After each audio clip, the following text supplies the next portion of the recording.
Hello, dearest friends, dearest beautiful co-creator souls of love and light. This is Nenari, Princess of the Sea, coming to you with some good news. So I have lots of good news to share with you, things that are exciting going on. I want to first say that happy birthday to me.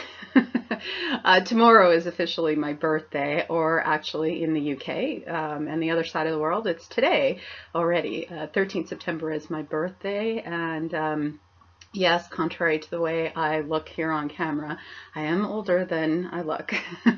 That said, I celebrate my birthday all month.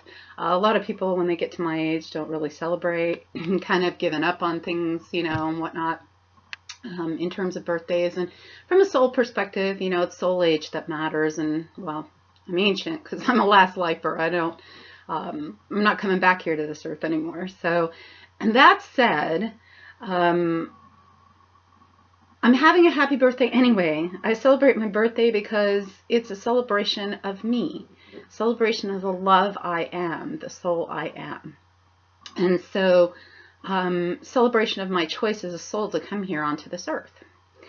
So, in light of my birthday, some good news to share, and then also some life lessons or soul rememberings that I've come into along the way in this good news. So the first good news is my health is 100% now.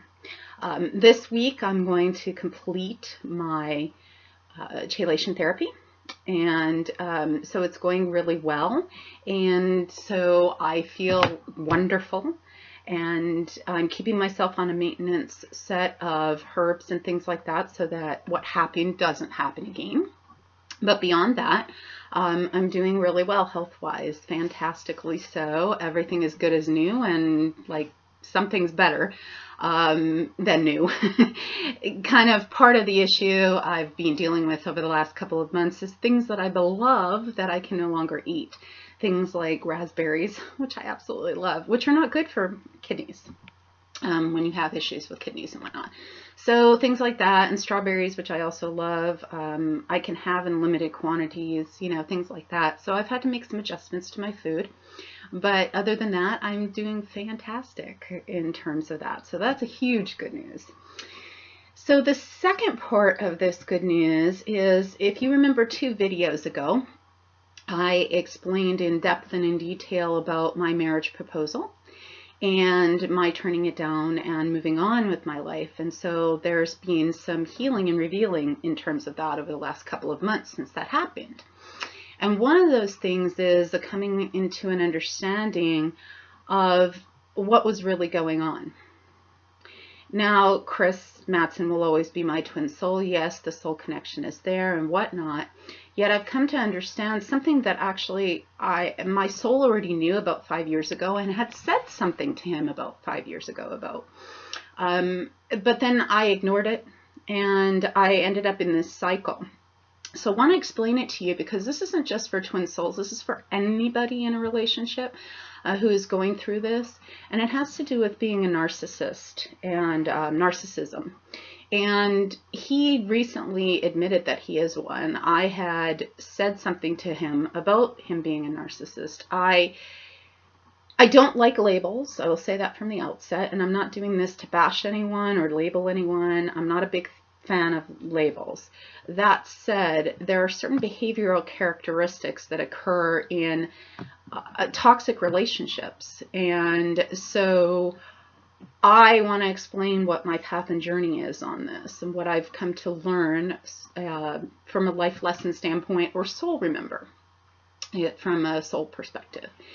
And that was this. Narcissists have something that they do, which is either covert or straight out, which is called intermittent reward. There's also other names for it. So if you think for a moment like a dog you want to train, you want them to have good behavior, so you use treats as a reward. Or we even do this to children, which is sad, in schools and whatnot, to get them to behave and to do what we want, quote unquote. We give them, stars or, whatever the situation is. And narcissists use this covertly and actually straight up as a means to control you. And I was unaware really yet when I became aware, I kind of ignored it. And so what happened all these years that was actually going on is that he was utilizing this as a means to control me.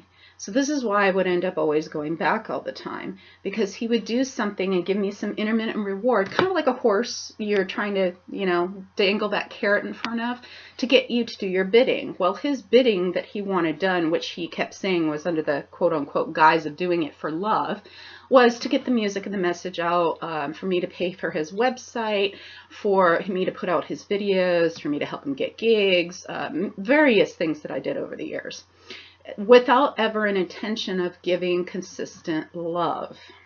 Because as a narcissist, they're incapable of that love. Now, I fell into this trap, and the reason that I stayed, originally, most people go through this because they have unhealed childhood wounds. And so I revisited that because I kept thinking, well, maybe this has to do with my childhood, stuff I didn't heal before he and I came together, or something of that nature, because I went through similar things with my parents. I wouldn't say my parents were narcissists, but they were very good at not being able to give love. And so I was always reaching for that love until I came to the inner child healing, as I explained in my video a couple videos ago. The one sentence, or the last video, I think it was, the one sentence that can change your life. I healed from that because it came into my own parents within, and my spiritual parents, which is of source, God, spirit, master artist. And so when I went and I did this, I looked at it and I'm like, this has nothing to do with that. I healed that. So what's going on? Well, I came to understand that the reason that I stayed and the reason that I kept coming back, because I would do things like in front of 25 of our friends, mutual friends, I gave him his ring back and told him I was done, and I was there with a mutual friend, which is now a mutual friend of ours, but she was just my friend at that time. And I walked away and we left. Well, later that night, he goes and sends me a song that he wrote for me with the intention of one of my favorite composers, which is Pachelbel. And he wrote it in that same frame. And it was his way of trying to pull me back. Okay? And this is a manipulative technique called intermittent reward. There's no consistency in love, but what they're trying to do is to get you back and control you. And so I went back and I had to really take a deep look in what is going on. So the last couple months I've been sitting with it, and I've seen a couple of videos that really hit home for me, and sat in meditation and, was really listening to my heart with this and listening to source. And what I came to understand is about this intermittent reward. And a lot of you are going through this in your relationships, twin soul or otherwise. And so what was occurring for me was my reason, and for you it may be unhealed childhood wounds that you need to look at, or you are to look at and heal. For me, it was for two reasons. One is, deep down, I really believed, I had a deep belief that deep down underneath it all, he really loved me, that Chris really loved me. The truth is he's incapable of love. The only thing he's capable of is manipulation. And again, I'm not saying this to bash him or anything else, but my previous video about my marriage proposal will explain to you all the things that I've dealt with in regard to that. So I really felt that he did love me. Like when he would write a song for me, he wrote Princess Upon the Shore. He wrote a song called I Love You for me. When he would do these things, or he would like a video on YouTube, which used to be our way of communicating with each other and whatnot, then he would turn around in his narcissistic view and say, oh no, I just liked it to like it, or, whatever it was, right? That's manipulation, trying to get you to fall for them or whatnot, with no intention of being consistent in their loving towards you. So that was the first reason. I really believed that he loved me. I didn't, I was in this place where I was already healed and thought that, this was really true love. And then the second reason that I stayed was because of another belief that I had. That deep down I knew, because I've dealt with people who I mentor this way. I've dealt with my own family this way. Yet I never thought that it was true in romantic relationship or in intimate relationship like that, of heart to and soul, and especially a heart and soul connection like this, which was this. love heals everything. And at its core essence, love does heal everything. But here's the thing that I forgot about. If one wants it, if one is willing to shift. Chris never had any intention of ever shifting. And this is what it comes down to. When it comes down to intermittent reward,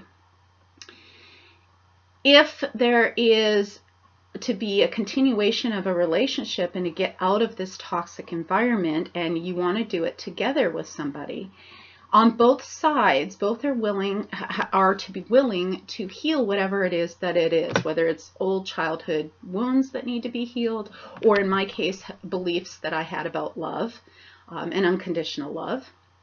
And then be consistent in loving one another. Now, I was consistent in loving him. I was consistent in compassion with him. I was consistent in compassionate listening and in love and everything else, but he was not that way on the other end, because he never had any intention to do that. The only intention was to manipulate me. And again, I say this not to judge. I say this not to blame, not to be, victim, none of that. Just what happened. So when I came to realize that this isn't going to work because one wants it and the other doesn't, the only solution with someone who has narcissistic tendencies, or is a narcissist, or in any way is manipulating somebody, is to simply walk away. Now, I did that, yet he always tried to lure me back, and I had to learn to set boundaries of no longer allowing him to pull me back, to go into that manipulation cycle. Because what happens is instead of you going for the true love, you become addicted to, and this was a form of an addiction for me. I became addicted to that carrot, to those little crumbs of love that he would give me, thinking it was love, because remember, I was under these beliefs of, I believe that he really loves me, and I believe that love always heals. And so whatever, is going on within him, and I know the deeper reasons why he did what he did, the psychotic break he went through at 17, which got re-triggered when he saw his ex-wife with another man. I know all the deeper reasons with, why he does what he does. And I always believed love would heal it. Well, love does heal it if you want it. He never wanted it, and he never will. And as soon as I realized that, it was like the veil of illusion was lifted off of me. And it was like, oh, I felt so free. I felt so... And I realized that this is what in part had to do with my health tanking, with things in my life not going as it was. I've been very isolated here, living here for a year. I went and lived in Sedona last year because that's where he wanted me to go. And it was always with the hope that he would show up and we would be together. And all it was manipulation techniques, right? I didn't follow my heart. I thought I was following my heart, but I was following the manipulation and hoping for just a little crumb from him of love. And when I would get that crumb of love, I would be like, oh my God, this is awesome. Things were wonderful between us and whatever. And then all of a sudden he'd take that carrot away. Why? Because he never intended on being consistent in love. So if you're with someone and you think it can work out, and you both are willing to be consistent in love, and both of you are willing to heal, then please do so. But for those of you who are put in a situation like myself, twin soul, not twin soul, heart connection, soul connection, it does not matter. Leave. For your own health and well-being, because I can see that my health has gotten better because of it, even though it was physical reasons that caused this health issue because of toxic food I ate 2.5 years ago. That built up toxins in my body and caused all this. I know that from a physical standpoint, from being isolated where I'm living here to not having, certain things going well in my life and whatever, it was all related to this. And so I was able to break that pattern and leave and let go in love. I wish him no ill will. I forgive him. And it's interesting, and if you pardon me for a moment. Okay, sorry, I guess I ended up accidentally stopping the recording. I don't know what happened, but I was going to say, let me read something to you that a friend of mine posted that really, encapsulates what I was saying about forgiveness. I forgive Chris, and I hold no ill will against him at all. So this is what it says. It's a quote from Bryant McGill. Pardon my readers. That's what happens with age. It says, forgiveness has nothing whatsoever to do with how wrong someone else was. No matter how evil, cruel, narcissistic, unrepentant they are, when you forgive a person, you break the unhealthy bonds between you and your abuser-victim relationship, and you redefine yourself as an independent victor of your own life. And that's really how I feel. I didn't feel necessarily that I was a victim when it came to him. From an earthly standpoint, you could say that, but for me, I didn't feel like, I was a victim, and it was unconscious choices from my perspective, because again, I had those beliefs of, again, thinking that love will always heal and that he really loved me. And when I was able to remove the veil, it made things so much easier to see. So that said, the best news of all is because of that, and I've healed physically, emotionally, spiritually, and moved through this to understand why everything happened as it did. And I received the call from my heart and from Source itself almost 2 years ago to travel. And I did travel a little bit across the states and whatnot at that time. However, I was called to go to the UK, to go to Ireland, Scotland, to visit friends and people who I mentor there, to bring my spiritual ministry there. And it's also part of my heritage, like you couldn't tell. Red hair, hazel green eyes. I am part Irish, Scottish, French, and Danish. My mother used to say Heinz 57 kind of thing. And so in all my travels over the years that I did international speaking gigs and whatever, that was the part of the world that I never went to. And so I got the call 2 years ago to go. And I did not heed the call because I was in that cyclical pattern that I had to get out of and let go of. I thought things would get better with Chris. And the truth is, with a narcissist, nothing ever gets better. It's never going to change. So I had to realize that it was now time. So coming December, on the 12th day before Christmas, 12th December, I leave here and I will be in Scotland, Ireland, and England. And who knows where else afterwards, Spain, New Zealand, whoever, wherever. I appreciate and continue to appreciate all the love offering donations that people have been giving me for sessions, because I am doing that special this month. If you don't know about it, contact me and I will give you that information.